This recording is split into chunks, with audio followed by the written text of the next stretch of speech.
Is there anything you're optimistic about?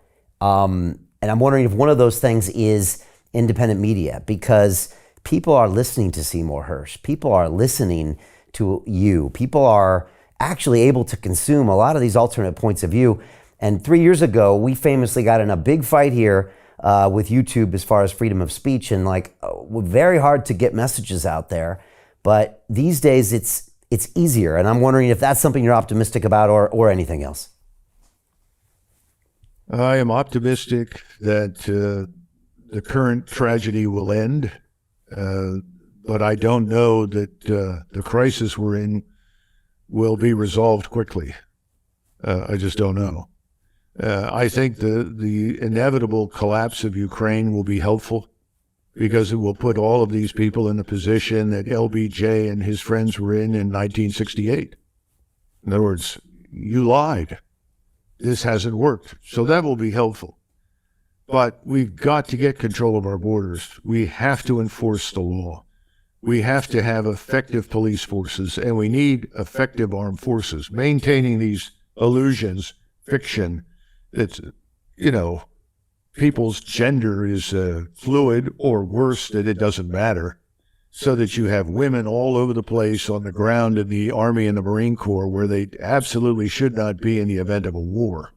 I mean, there are places where women can be employed effectively, where their talents can be put to use, where they're protected. But again, this is back to the problem of understanding what war is really like. Winston Churchill used to say, war is the absence of moral restraint. Well, he was right.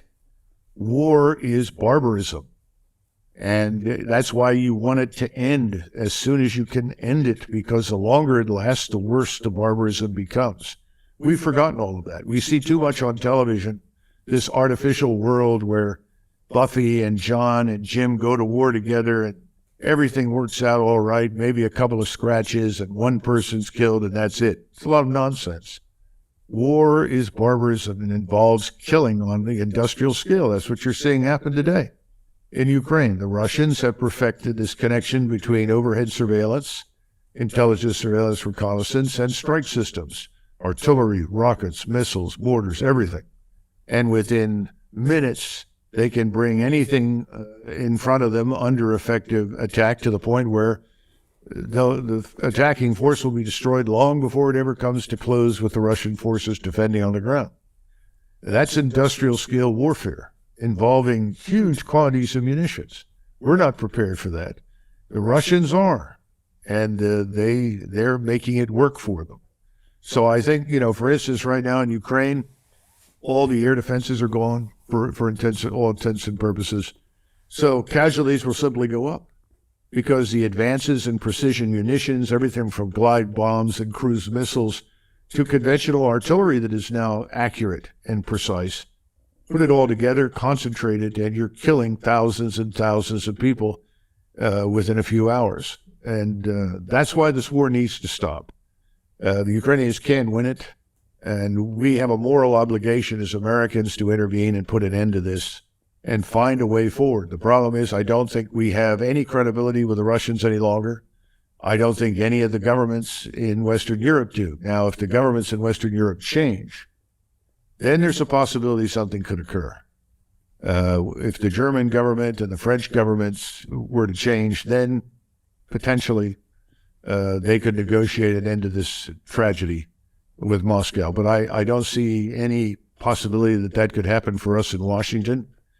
And I don't know what you think about London, but I don't think much is going to change there immediately. So Jim Rickards has just recorded a video that's not available to anyone in the public, and he's going to be talking about how this upcoming recession is going to be fast, it's going to be bloody, it's going to be nasty. But at the same time, he's going to show you how you can position yourself to profit from all of this chaos.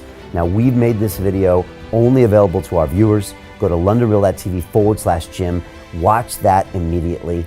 I can't say enough good things about Jim Rickards. He understands the global economic system better than any guest I've ever had on London Real. His predictions are almost uncannily true, and you can learn how to profit from his vision, from his expertise, and his understanding of economics. So go to londonreal.tv/Jim or click the link below. It's an excellent, excellent look on what's going to happen in the future and how you can position yourself to profit from that. Jim is one of the best in the business, one of my favorite guests on London Real, and he's very, very good at predicting the future and showing us all to profit from it. So click the link, and I hope you enjoy. The greedy bankers are about to do it again. In 2008, they crashed our financial system and nearly bankrupted the entire global economy. Then they received trillions of dollars in government bailouts. And after, they demanded fat bonuses paid for by you, the taxpayer. It turns out the banks haven't just been screwing the American taxpayers, they're also screwing over their investors. Turns out the banking industry is the worst place you could put your money, despite enormous taxpayer bailouts. Now the bankers are back to take away your financial freedom. They lie and tell you that cryptocurrency isn't safe. They try to make it illegal for you to choose how to invest your hard-earned money. They lie and say cryptocurrency is used by money launderers and criminals. But look at the record. It's the banks themselves that launder hundreds of billions of dollars every year to the biggest criminal operations in the world. Leaked documents have revealed how some UK banks have helped criminals, money launderers and Russians under sanctions. American authorities discovered that the Sinaloa cartel moved $881 million through HSBC accounts as bank officials turned a blind eye to the illegality. The bankers lie and say cryptocurrency is not a real investment. Meanwhile, the smartest CEOs in the world are buying billions and billions of it. The truth is that banks lie about cryptocurrency because it makes them scared. The banks take $9 trillion per year of your hard-earned money, and they are worried that they will finally be exposed. They're scared because crypto means they can no longer control your money, which means they can no longer control you. They are scared because you might actually understand your money and intelligently decide what to do with it. Now is the time for us to come together, fight back, and take control. It's time to educate ourselves, our families, and our communities. Because financial education means financial freedom. We know that cryptocurrencies will help us build the new decentralized financial system of the future. A banking system that is of the people, by the people, and for the people. A banking system where access to finance is a fundamental human right. A banking system that is free and fair and welcomes all humans on this earth. The DeFi revolution is happening. We, the people, can no longer be fooled. We choose to take control of our finances. We choose to take control of our freedom. We choose to take control of our future. Join us, and let's take back our financial freedom forever.